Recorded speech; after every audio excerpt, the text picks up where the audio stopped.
To this day, I am a member of the esteemed Vancouver Opera Orchestra.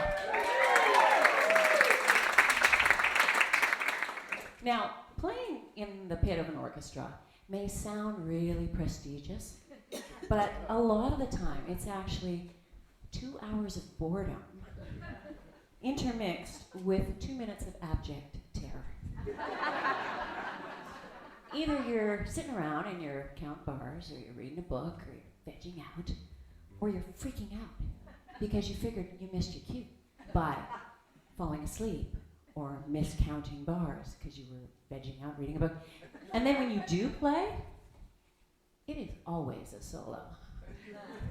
None of this 20 other violins playing along with you stuff. Now, this one's for Paula. Those violins are working their butts off up there, let's be honest. Allow me to demonstrate.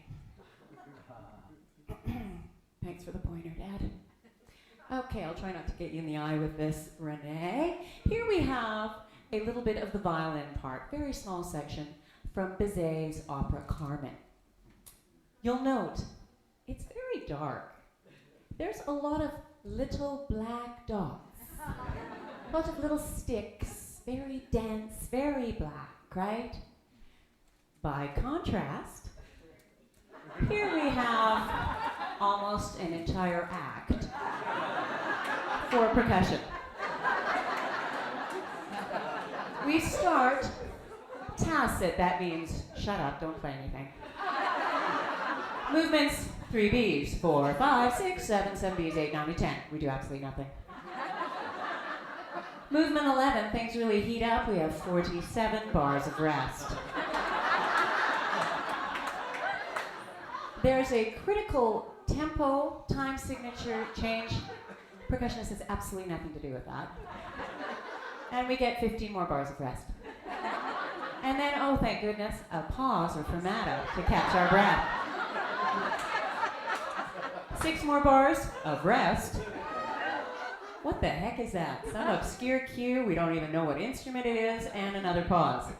Okay, but we get to the next line. Oh yeah, we're getting exciting now. It's vivace. That's fast, so we're counting bars very fast for 8. Some other obscure cue from an unnamed instrument supposed to help us, doesn't help us. And then, oh, a fortissimo bass drum. That's honking loud for those of you who don't know music, by the way. We wallop that sucker another 8 times, and it's the end of the act, and we can go down to the green room to rest. So I thought about doing a new music solo here this evening, and then I thought about all the gear. I already have a truck full, right, to get to this gig tonight, and then I thought about the countless hours I would have to practice so I could nail a piece that, okay, let's be generous here, maybe 4 people in the audience really appreciate it. You know, really appreciate it, right? And I know my mother would not be one of them. She used to always say, oh, that's the music that sounds like the orchestra tuning up. So I'm going to start this next song. Oh, I'm so mean. She may have had a point. I'm going to start this next song with a new music-esque type solo, but I will be lured over to the primitive groovy side by Julie the djembe. And this looks like some growth on my hip. I know it's really...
thousands of years we have wandered this earth, creating a world, a way to measure our worth. We've harnessed the wind, learned the secret of fire, and we won't be denied any human desire. Aren't we clever? Aren't we clever? But not very wise.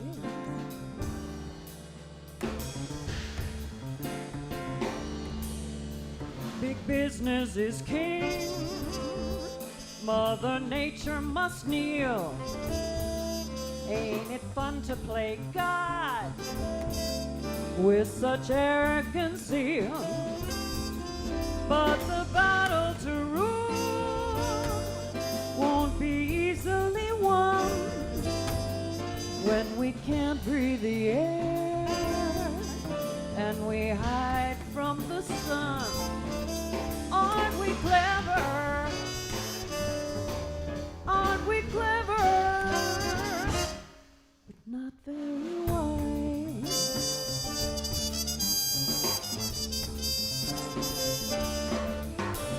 I wanna believe this is all just a dream. The state of affairs aren't as dire as they seem. The powers that be who gamble our fate will come to their senses before it's too late.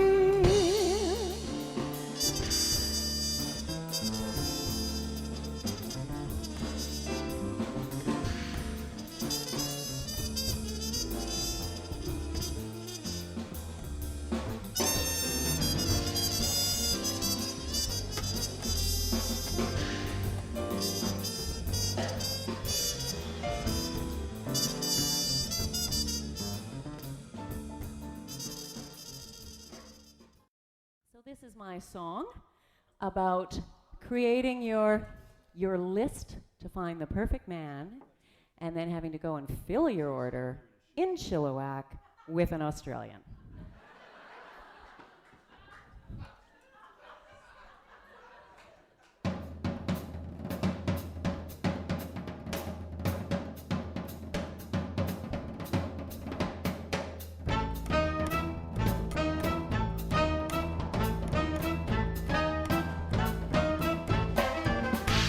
I wrote a list of all the things I thought I wanted in a man. I'd had enough of all the broken hearts and had to have a plan. I wrote it down from big to small, every last detail, and put it out to see who'd come my way or if this plan would fail. Here is my partial list in no particular order.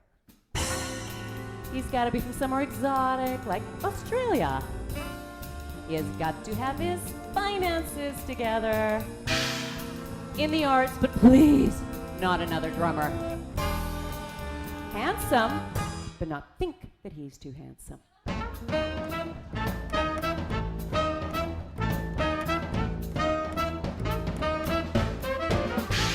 So then a few months pass, I'm out with friends, having a good time. He turns around, this charming, handsome guy, and says, "You can play in my band anytime." We were holding hands before I knew much more than his name. And when we walked outside the club that night, we'd ended all the games. More of that fateful list, 'cause you're dying to know. He's gotta love his mom. She's gotta at least not hate me. He's gotta have a sense of humor, a sense of spirit. He has got to appreciate my independence. Health conscious, but willing to throw it all away for a cold beer.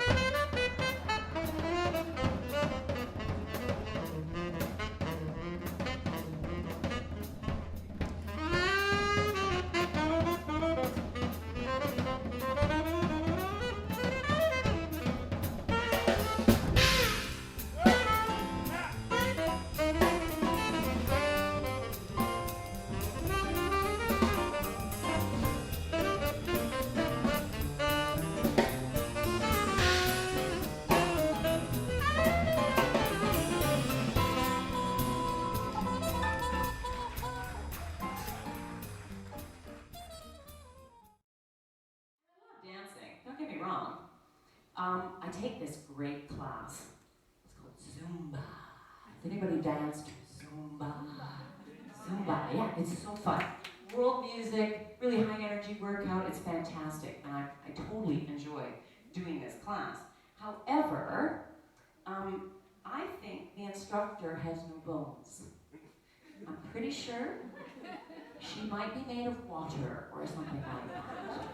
She's this fluid in motion thing up there, wiggling around, and it's just poetry in motion. When I do the moves, it's all about we keep the accurate beat when no one is rushing or slowing down, and the hip jab is on 2E and 2E and an up and 2E. So I may not look like poetry in motion when I'm dancing. I think it's probably a little bit more like a robot on steroids or something like that. Allow me to demonstrate.